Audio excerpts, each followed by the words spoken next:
43 క్వెషన్‌కొచ్చినట్టయితే మనకు ఏ ఉష్ణోగ్రత వద్ద ద్రవ నీరు ఎక్కువ సాంద్రత కలిగి ఉంటుంది అని అడుగుతున్నాడు.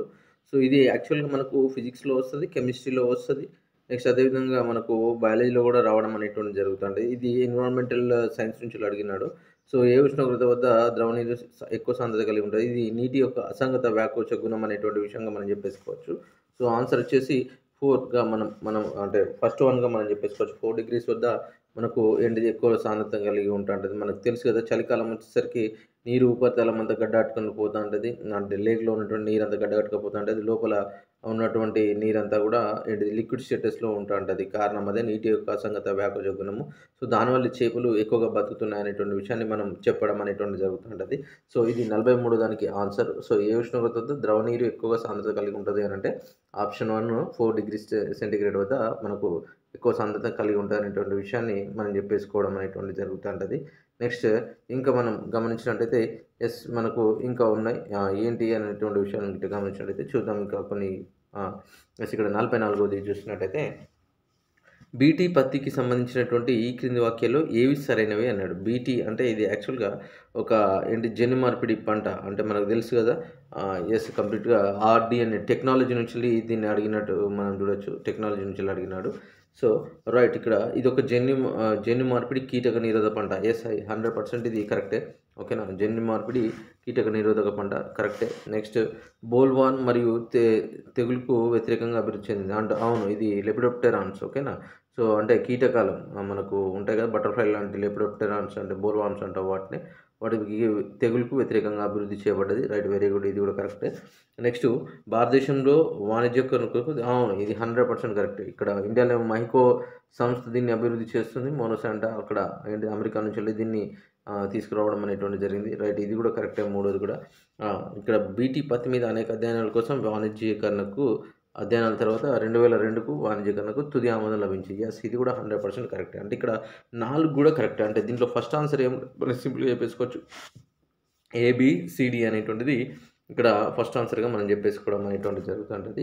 సో, 44 దానికి ఫస్ట్ అనేటువంటిది ఆప్షన్ 1 అనేటువంటిది కరెక్ట్ ఆన్సర్‌గా మనం చెప్పేసుకోవడం జరుగుతుంటది.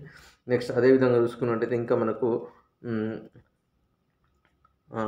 ఏంటి అనంటే ఇక్కడ 46వ క్వెషన్ యునైటెడ్ నేషన్ పర్యావరణ కార్యక్రమంకి సంబంధించిన సరైనటువంటి వాక్యాలేవి అని అడిగినాడు. దీన్ని చూద్దాం. ఓకే. రైట్ చూసినట్టయితే దీని ప్రధాన కార్యాలయం కెన్యాలోని నైరోబిలో ఉంది.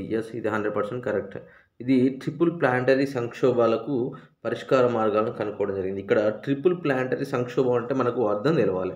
ట్రిపుల్ ప్లానెటరీ సంక్షోభం అంటే ఏంటిది? పొల్యూషన్. ఓకేనా. పొల్యూషన్ ప్లస్ ఇక్కడ గ్రీన్ హౌస్ ఎఫెక్ట్. నెక్స్ట్ అదే విధంగా తీసుకున్నట్టయితే ఇంకోటేంటి మరి మనకు అనంటే ఇక్కడ green house effect, pollution next global warming అన్నా అదే. సో, నెక్స్ట్ మళ్ళీ ఇంకా క్లైమేట్ చేంజ్ ఓకేనా. పీజీసీ అంటాం దీన్ని. సో, పొల్యూషన్‌కి సంబంధించింది నెక్స్ట్ గ్రీన్ హౌస్ ఎఫెక్ట్‌కి సంబంధించిన క్లైమేట్‌కి సంబంధించినటువంటి పరిష్కార కనుగొనడంలో ఇక్కడ మనకు యూఎన్ఈపీ అనేటువంటిది పనిచేస్తుంది అని చెప్పినాడు. ఈ మూడింటిని కలిపి ప్లానెటరీ సంక్షోభాలు అంటే pollution, green house effect, climate change ఈ మూడింటిని కలిపి ప్లానెటరీ సంక్షోభం అని చెప్పేసుకోవడం జరుగుతుంటది. యూఎన్ఈపీ దీనికి సంబంధించినటువంటి పరిష్కార మార్గాల కొరకు పనిచేస్తుంది. ఇది కూడా కరెక్టే. నెక్స్ట్ ఇక్కడ దీనికి 191 దేశాల నుండి మాత్రమే ప్రాతినిధ్యం ఉంది అన్నాడు. కాకపోతే ఇక్కడ మరి 191 కాదు 193 అని అనుకుంటా. ఇది కొంచెం కాంట్రవర్సీగా ఉన్నది. సో, చూద్దాం ఇక్కడ అతను ఏమి ఇస్తాడో జవాబు. కాకపోతే ఇక్కడ 2 అంటే 46 గిట్ట చూసుకున్నట్టయితే ఏ మరియు బి అనేటువంటిది నేను అనుకుంటున్నా. సో, ఇదొకటి కొంచెం డౌటెడ్‌గా ఉన్నది. సో, ఫైనల్ కీలో ఏముంటుందో చూడాలి. సో, ఇక్కడ 4ది ఆన్సర్ అవుతుందని నేను అనుకుంటున్నా. 46 దానికి ఆన్సర్ 193 దేశాల నుండి ప్రాతినిధ్యం కనబడుతుంటది దీనికి యాక్చువల్‌గా. కాకపోతే ఇక్కడ 191 అని ఇచ్చినాడు. సో, అంటే ఫోర్త్ వన్ ఈస్ ద అంటే 46 అనేటువంటిది దానికి ఆన్సర్ ఫోర్త్ వన్ అని కూడా మనం చెప్పేసుకోవచ్చు. సో, ఒకవేళ 191 అయినా వాళ్ళ ఉద్దేశంలో ఏమున్నదో ఒకసారి చూడాలి అది మన ఒక్క క్వెషన్‌కి. రైట్ నెక్స్ట్ ఇంకా ముంగడికి పోయినట్టయితే మనకు ప్రాథమిక వాయు కాలుష్య కారకాల యొక్క సరైన సమితి ఏదన్నాడు. ఇది నేను రాసినటువంటి బుక్ నుంచి డైరెక్ట్‌గా పెట్టి అడిగినాడు.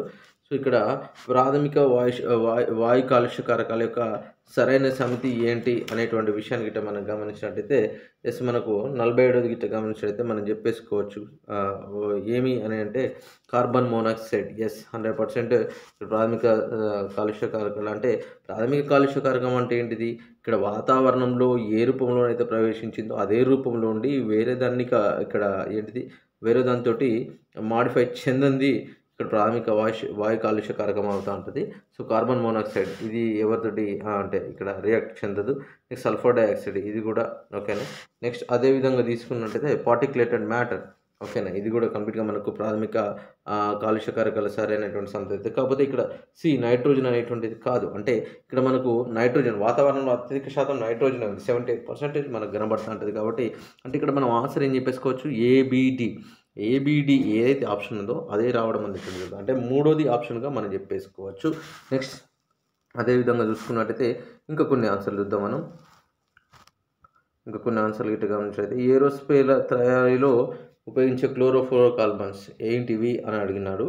సో, ఏరోస్పేస్ తయారీలో వాటి యొక్క లక్షణాలు క్లోరోఫ్లోరోకార్బన్ యొక్క లక్షణాలు అడిగినాడు. ఏమేమి లక్షణాలు ఉన్నాయి అంటే ఇవి విషరహితమైనది. 100% ఇవి విషరహితమైనవి కరెక్టే. మండలైనవి అవును. ఇక్కడ అవి ఉంటే మొత్తం మనకేమైతుంది క్లోరోఫ్లోరోకార్బన్ ఇప్పటికే వాతావరణంలో ఎన్నో రిలీజ్ అయినాయి. సో, అవి ఉంటే ఇప్పటికీ భూగోళం ఇంకా మండిపోతుంటుంది. నెక్స్ట్ క్రియాశీలత లేనిది. It's non reactive compulsory. నీటిలో కరుగునేవి. సో, ఇవి నీటిలో కరగవు. ఇది తప్పు. ఓకే. సారీ ఇది కరెక్ట్ యాక్చువల్గా ఓకేనా.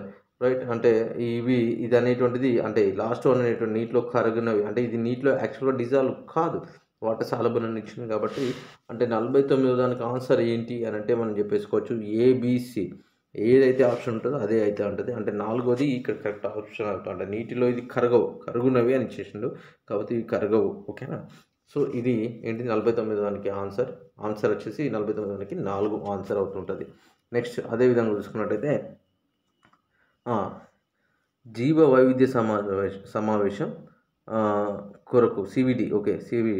కన్వెన్షన్ ఆఫ్ బయాలజికల్ డైవర్సిటీ సంతక సమీకరణ ఎప్పుడు మొదట ప్రారంభించబడ్డది? ఇది సింపుల్ ఆన్సర్ అండి. ఇది క్లాస్లో నేను చాలాసార్లు చెప్పినాను. సో, దాని యొక్క సంతకం ఎప్పుడు స్టార్ట్ అయింది అని అంటే ఇక్కడ మనకు 1992 ఓకే. 1992 ఇది మన అందరికీ తెలిసింది. సింపుల్ ఆన్సర్, చాలా సింపుల్ ఆన్సర్ రైట్. నెక్స్ట్ అదేవిధంగా చూసుకున్నట్టయితే ఇంకా మనకు కొన్ని క్వశ్చన్స్ కనబడుతున్నాయి. నెక్స్ట్ ఏంటి? ఈ క్రింది రసాయనాలు ఎక్కువ వాతావరణ జీవితకాలను కలిగి ఉంటుంది. ఇక్కడ క్లోరోఫ్లోరోకార్బన్ కన్నా మిథైల్ క్లోరోఫాల్కన్ కన్నా హలాన్స్ కన్నా పర్ఫ్లోరోకార్బన్స్ అనేటువంటివి ఎక్కువ జీవితకాలాన్ని కలిగి ఉంటుంది ఓకేనా. సో, ఇది కూడా మనకు కెమిస్ట్రీలో వచ్చేటువంటి బిట్టే, జనరల్ సైన్స్ బిట్టే. ఇక్కడ మనకు 52 బిట్. It's very important. అసలు ఎవరు టచ్ చేయని బిట్ని ఇక్కడ టచ్ చేసినాడు. సో, చూద్దాం దానికి సంబంధించినటువంటి ఇన్ఫర్మేషన్ కూడా ఏంటది అని అంటే వీటిలో కొలన్ రకాలతో అంటే ఇక్కడ ఇది కాలుష్యానికి సంబంధించినట్టున్నది ప్లస్ పోషకాలకు సంబంధించినటువంటి చాప్టరు కంబైన్ చేసి అడిగింది బిట్టు రైట్. చూద్దాం ఏంటి అని అంటే డిస్ట్రోఫిక్ అంటే సరస్సుల రకాలను అడుగుతున్నాడు. ఇక్కడ సరస్సుల రకాలు ఎలాంటి రకాలు ఎలాంటి పోషకాలు ఉంటాయనేటువంటి విషయాన్ని అడుగుతున్నాడు. సో, చూద్దాం దానికి సంబంధించి రైట్. ఏంటి అని అంటే డిస్ట్రోఫిక్ అంటే ఏంటి అని అంటే సాధారణంగా ఓకేనా హై యుమిక్ సేంద్రియ పదార్థాలు అనేటువంటివి ఉంటాయి దీంట్లో ఓకేనా. అంటే ఏ అనేటువంటిది 3గా ఉంటుంది ఓకేనా. డిస్ట్రోఫిక్ అనేటువంటిది 3గా చెప్పేసుకోవచ్చు. హ్యూమిక్ మరియు సేంద్రియ పదార్థాలతో నిండింది అని చెప్పేసుకోవచ్చు. నెక్స్ట్ మీసో అనేటువంటి నెక్స్ట్ ఒలిగో చూద్దాం. ఒలిగో గిట్ట తీసుకున్నట్టయితే లో లెవెల్ ఓకేనా. లో లెవెల్ పోషకాలు అనేటువంటివి ఉండడం జరుగుతూ ఉంటుంది. ఒలిగో అంటే ట్రాన్స్పరెంట్గా మనకు కనబడుతూ ఉంటుంది ఓకేనా. ట్రాన్స్పరెంట్గా వాటర్ అనేటువంటి పర్ఫెక్ట్గా కనబడుతూ ఉంటుంది. నెక్స్ట్ మీసోట్రాపిక్ని ఇట్లా తీసుకున్నట్టయితే మనకు మీసోట్రాపిక్ అనేటువంటిది మధ్యస్థంగా అంటే మితమైన పోషకాలకు అంటే ఉండడం అనేటువంటి జరుగుతుంది. అంటే C is the one. Next మిగిలింది ఏంటి? ఇక్కడ పూర్తి పోషకాలు మురికిగా ఉండేటువంటిది ఏంటి అని అంటే యూట్రోఫిక్ ఓకేనా. యూట్రోఫిక్ అంటే ఇక్కడ మనకు ఆన్సర్ ఏమనుస్తున్నది అని అంటే ఏ అనేటువంటిది 3 ఓకేనా. నెక్స్ట్ బి అనేటువంటిది యాక్చువల్గా ఒలిగోట్రాఫిక్ అంటున్నాం కాబట్టి సో ఒలిగోట్రాఫిక్ అనేటువంటిది 4 రావాలి. A3B4 ఓకేనా. A3B4 నెక్స్ట్ అదేవిధంగా తీసుకుంటే మీసోట్రాఫిక్ C1 నెక్స్ట్ డి అనేటువంటిది 2 అంటే ఇక్కడ మనకు ఆన్సర్ ఏమొస్తుంది అనంటే ఫస్టే ఆన్సర్ రావడం అనేటువంటిది జరుగుతుంది మనకు. ఓకేనా. ఫస్టే ఆన్సర్ అనేటువంటిది రావడం అనేటువంటిది జరుగుతుంది. రైట్. సో, ఇదే కాకుండా ఇంకా కొన్ని క్వెషన్‌లు చేద్దాం. ఓకేనా. ఇవి సరస్సుల రకాలవి. అది ఇకాలజీ నుంచి అడిగినటువంటి క్వెషన్ అది. ఈ క్రింది వాటిలో ఏవి గ్రీన్ హౌస్ వాయువు? ఇది ప్రతిసారి అడుగుతున్నటువంటి క్వెషన్. పర్యావరణం నుంచి చాలా క్వెషన్‌లు పడుతున్నాయి. ట్రెండ్ మారుతుంది. ఒకసారి గమనించాలా. ఒకసారి గమనించండి. రైట్. చూద్దాం. ఓకేనా. కార్బన్ డయాక్సైడ్ గ్రీన్ హౌస్ వాయువులు అన్నాడు. So, carbon dioxide is the green house gases. Nitrogen, oxygen ఈ వాతావరణంలోనే మనకు ఉపయోగపడుతున్నాయి. నైట్రోజన్ అనేటువంటి గ్రీన్ హౌస్ వాయిస్ కాదు. Nitrous oxide, yes, nitrous oxide అనేటువంటి గ్రీన్ హౌస్ గ్యాస్‌గా మనం చెప్పేసుకోవడం జరుగుతుంది. అంటే ఇక్కడ ఏ అండ్ డి. ఓకేనా. అంటే ఇది కూడా ఫస్ట్‌దే సమాధానంగా మనం చెప్పేసుకోవచ్చు. 53 దానికి సమాధానం ఫస్టే. నెక్స్ట్ అదే విధంగా తీసుకున్నట్లయితే ఇంకా ముంగడికి పోదాం.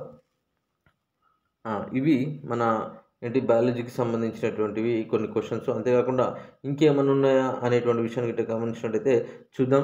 ఇంకేమైనా క్వెషన్స్ ఉన్నాయా అనేటువంటివి చూసినట్టయితే యెస్, ఇక్కడ బీఓడి ఇది కూడా బయాలజీ నుంచి అడిగిందంటే అంటే ఇది ఎక్కువగా మనకు ఎన్విరాన్మెంటల్ సైన్స్ నుంచి అడిగినటువంటి క్వెషన్స్‌గా మనం చెప్పేసుకోవడం జరుగుతుంటది. శుద్ధ నీటి మరియు అత్యంత కాలుష్య నీటి జీవ oxygen demand, biological oxygen demand విలువలు పీపీఎంలో వరుసగా అన్నాడు. శుద్ధ నీటి యొక్క పీహెచ్ అడిగిండు. నెక్స్ట్ అత్యంత కాలుష్య నీటి జీవ ఆక్సిజన్ డిమాండ్ అడిగిండు. శుద్ధ నీటి యొక్క పీహెచ్ అంటే ఇక్కడ మనకు సింపుల్‌గా 5 కంటే తక్కువగా ఉంటది. ఓకేనా. 5 కంటే తక్కువగా ఉంటది. సో, ఇక్కడ ఆక్సిజన్ డిమాండ్ ఓకే. అత్యంత కాలుష్య జీవ ఆక్సిజన్ డిమాండ్ అంటే ఆక్సిజన్ డిమాండ్ ఎట్లా అంటే ఆక్సిజన్ డిమాండ్ మనం ఏ విధంగా చెప్పేసుకోవచ్చు. నీటిలో అత్యధికంగా ఆక్సిజన్ అనేటువంటిది అవసరం పడతా ఉంటది. మనకు తెలుసు, ఆల్రెడీ నేను క్లాస్‌లో చెప్పేసిన. సో, అక్కడ మైక్రో ఆర్గానిజమ్స్ ఎక్కువ ఉంటే దానివల్ల పొల్యూటెడ్ అవుతా ఉంటది. యాస్ ఎ రిజల్ట్ కంప్లీట్‌గా అక్కడ ఆక్సిజన్ వాల్యూ అనేటువంటిది ఆక్సిజన్ యొక్క విలువ అనేటువంటిది పెరుగుతా ఉంటది. సో, మనం సింపుల్‌గా చెప్పేసినట్టయితే 5 కంటే తక్కువగా ఉండాలి మరియు 17 కంటే ఎక్కువగా ఉండాలి. ఓకేనా. సో, అంటే సింపుల్‌గా మనం చెప్పేసుకోవచ్చు ఇది yes, third one is the ఆన్సర్‌గా మనం చెప్పేసుకోవడం జరుగుతా ఉంటది. రైట్. ఇది ఏంటి అనంటే మనకు కావాల్సినటువంటి బయాలజికల్‌కి సంబంధించినటువంటి ఇన్ఫర్మేషన్. సో, ఇది బయాలజికల్‌కి మరియు మన ఎన్విరాన్మెంటల్ సైన్స్‌కి సంబంధించినటువంటి ఇన్ఫర్మేషన్. సో, ఇంకా కొన్ని క్వెషన్‌లు అంటే వేరే ఎగ్జామ్‌లో కొన్ని క్వెషన్స్ వస్తున్నాయి. సో, నాకే టైం ఉండట్లేదు నాన్న. సో, టైం బట్టి నేను చేస్తానంటే దాదాపు ఈ డిసెంబర్ ఫస్ట్ వీక్ నుంచెల్లి నేను నీకు క్వెషన్స్ అందించడం గానీ, వీడియోలు చేయడంలో గానీ అందుబాటులో ఉంటాను. So, thank you for watching my channel. ఓకేనా.